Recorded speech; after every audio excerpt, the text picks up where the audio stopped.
Kako napraviti sarmu?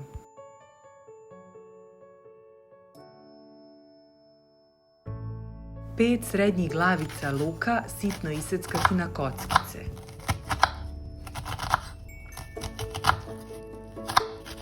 Kada ste iseckali luk, stavite 1 kašiku masti, 2 kašike ulja ili 3 kašike ulja, ne morate mast. Luk je potrebno dobro prodinstati.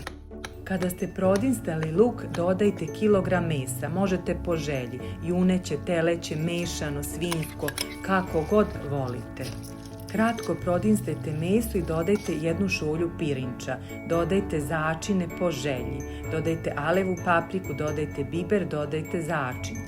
Dinstajte to još jedno 10 minuta, ali pazite da vam se ne presuši meso.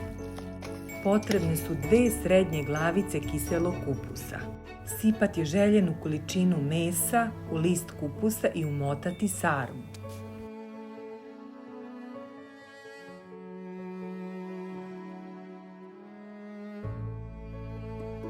Pre nego što počnete da ređate sarmu, stavite na dno šerpe listove kupusa i onda ređajte sarmu. Po želji možete staviti suvo meso i slaninu ili šta god volite. Ponavljati postupak dok god imate meso i kupus.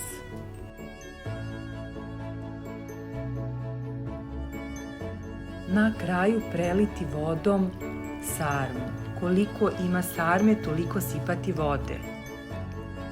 Poređati listove kiselog kupusa preko sarme, da se ne bi presušila sarma ili zagorela. Poklopite sarmu, zagrejte reru na 180 stepeni i pecite nekoliko sati.